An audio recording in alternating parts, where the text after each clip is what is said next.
Hey, welcome to Feed My Belly. I'm going to be making my specialty bacon. A lot of people want this recipe for my bacon because it ends up tasting like candy. If you don't like the taste of bacon, you really might like this one. It's really delicious, has a lot of flavor to it. It's really easy to make, it's just a little extra step, but it comes out perfectly. My wife likes bacon. She likes the taste of it, and she was kind of getting old because I just like bacon. She's like, hey, is there a way to have a different flavor? We went to this higher end restaurant and they had this specialty bacon. I'm like, oh man, I gotta make some of this. So I was kind of just playing around with the recipe, ended up with this one. It works out really well. What we use is applewood bacon. We buy it from Sam's. They usually have two to a pack, so we'll make both of them at one time. We tried pecan bacon before. It did not work out. It had good flavors. It just, the taste for us wasn't what we liked. You know, if you have pecan, you can definitely try it with pecan bacon. What we use is the Weber dry rub. It's the original. We also will use the Kansas City rub. Both of these are very similar in taste. And what happens is the brown sugar, when it gets to the bacon, it's a knockout. So what we'll do, I'll just show you real quick. I cut the bacon in half, make them into smaller slices. Makes it easier to handle while sprinkling and easier to handle in the fryer. So we'll just lay them out real quick, and we'll keep on doing this process until all the bacon, of course, has been done. So I won't let you endure through the whole package of bacon. I'll just show you the brief on what we do. So we will sprinkle the bacon pretty good with this the seasoning here, and we'll flip it. We want to get both sides evenly with the dry rub, because when you're in the frying mode, you gotta flip them over and do both sides. So we're gonna get both sides nice and coated with this barbecue rub. There we go. Like I said, this is a very delicious recipe. If you're liking the recipes that I'm putting out, please subscribe to the YouTube channel, so when I come out with new ones, you'll get brought up and able to see the new recipes right away. Sorry, I couldn't think for a little bit. So I'm going to keep on doing this whole package, and when I'm done, I have another recipe. If people are out there saying, man, I like heat, I like some spice to mine, boy, is this going to knock your socks off, because I like hotter stuff.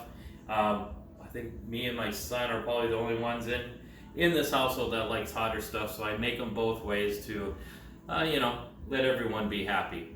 So when I come back, I will show you the hotter style of bacon. Peace out. All right, we're back, and I'm going to show you the hotter style of this bacon. This bacon will make the bacon oink in happiness, because the flavors are going to be knocked out.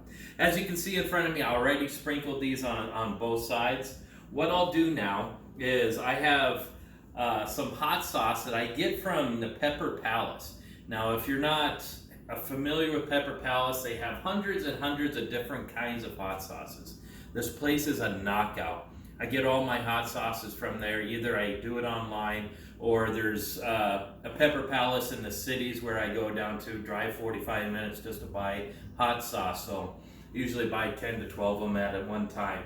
So I would recommend to go to their website, check out their hot sauces. You can get ones that are mild to mediocre. I mean, you can get the ones that are extreme hot that are just gonna blow you out of the world with your mouth, and then 2 days later blow you out the other way. So this one is a ghostly garlic hot sauce. This has a ghost peppers in it, and it's nice garlicky. That's what I enjoy with Pepper Palace is, I would say 90% of their hot sauces, even if they're hot, they have flavor to them. It's not one of those things that's just gonna blow you out just from the heat. This has flavor before you feel the heat. So what I'll do is I'll cover everything with the dry rub, and then I'll come in and just sprinkle the garlic sauce on them. It doesn't matter if it gets more on one or the other, because this is what we do. We just do one side, and then we stack them. So when you stack them, what you're doing is actually getting the hot sauce on the other side too from the ones that you already spread. So that's what we'll do. We'll just keep on doing this until this package is done.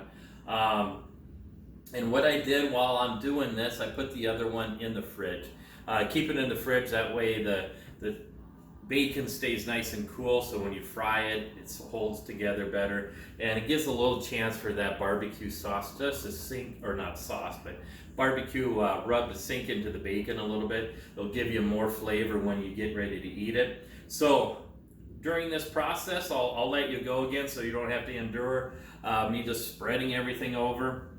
Again, please subscribe if you like these. That way you get up-to-date times when I download the videos. If you have any questions or concerns or any other ideas, please leave comments. That way I can get back to you on those.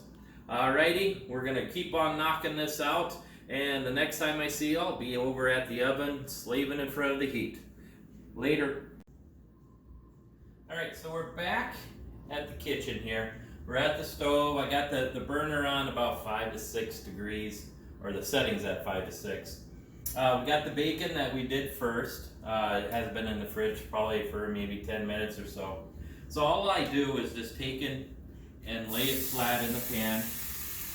I let the pan get a little bit warm before putting the bacon in there. That way it can get nice and good in there. The bacon is in happy heaven right now. You can definitely smell the bacon flavors of the barbecue rub in there. So you can make the bacon the way you want it. We kind of like it a little bit crispier in this household. You can, if you like it a little bit limpy, you can definitely do that. When you are doing this bacon, it's going to start to coat the bottom of your pan a little bit. Don't worry about that. Might be a little bit of smoke come up, just put the fan on. It'll kind of simmer down. Usually when I get like halfway done with this, I'll turn the water on hot, I'll clean out the pan real quick, and then I'll put it back on and finish the other half. Sometimes I can make it through the whole thing without any issues. It all depends on what kind of bacon you have, how much grease it's producing, and everything else. So we're just going to let this simmer here a little bit, and I'll let you see what we come up with at the end. So I just feel that someone might be watching that's kind of going through a tough time in their life. You know, I just want to give you the confidence that you can make it through it. You know, some of the biggest storms in our life seem like it's chaotic in our world as it is then. But when we get through those storms, we look back and say, man, it wasn't as bad as I thought. I remember one time in my life where we were going through a real tough time financially. We're barely making ways to pay for our house. We were selling things to help pay for bills and whatnot, and it was just a frustrating time. And as a guy, we like to be in control of those things, and if we can't be in control, you know, it just kind of messes with us. And you know, I was at the point of, you know, thoughts of committing suicide and everything else was coming to my head. And I just want to let you know that I am a pastor, so those things do come through pastors' heads. And the devil just likes to attack you in that area. And of course, through that whole time, it snows 8 inches. We live in Minnesota. It snows 8 inches. The house that we had that time was an acre driveway. So it was a long driveway, and my snowblower broke. So I am trying to get to work, get out of there on time. I had to call my work and say, no, there's no way I can get out. And I started shoveling through the snow. And it was nothing more frustrating than that. My neighbor across the street had a snow plow in the front of his truck. They plowed out their driveway. They were watching me shovel my snow. And you know how much more frustrating that can be when you have a neighbor that's not going to help you. So I got about halfway before lunchtime. I came in, I was just drenched. I ate, went back out, and you know, I was just complaining to God, telling God, what the heck is going on with my life? My life wasn't worth anything. You know, if this is what I have to live for, what is there to live for?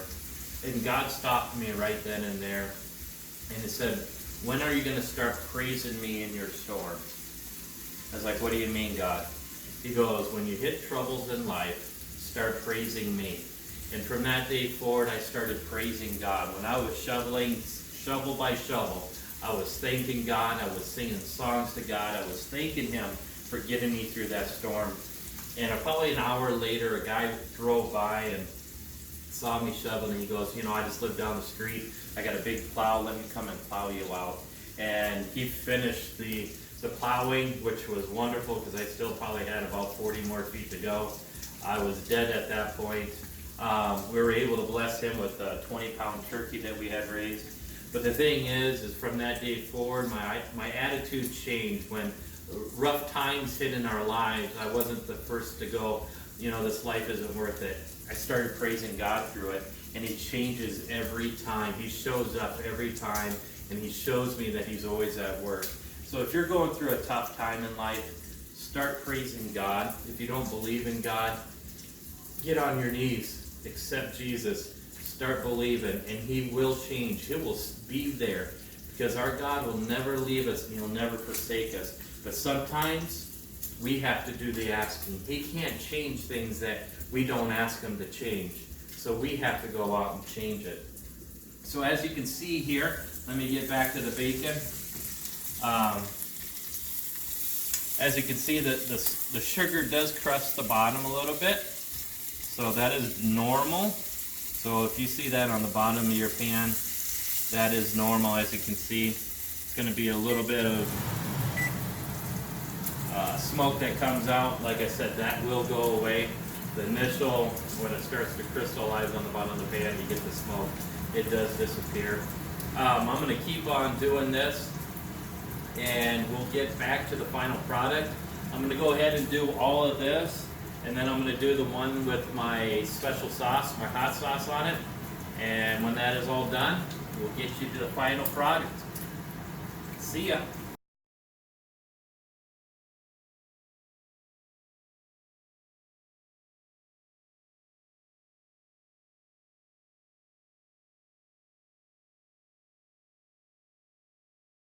Welcome back to the final product. As you can see in front of me, we have two different kinds of bacons. Now you can't tell which one's hot and which one's not. They both come off the same way, so you can have some fun with your family and just put it in one bag, and one time they'll be nice and calm, the other time they're going to be explosive in their mouth. I would recommend putting these on hamburgers. You can put them on steaks, BLTs. It just gives an extra component to those things, extra flavor, and man, it definitely tastes good. So I'm going to pass this on to my daughter over there. She's going to take one of these bacons and tell me what you think there, Gracie girl. How was the taste? Is it good? It's really good. Really good. So, as you can see, kids love it, adults will love it, and unfortunately, I will tell you this, if you're making these, don't do it on an empty stomach, because you'll eat a half a pound of it without even knowing it. So, God bless, have an awesome day, and we'll see you later.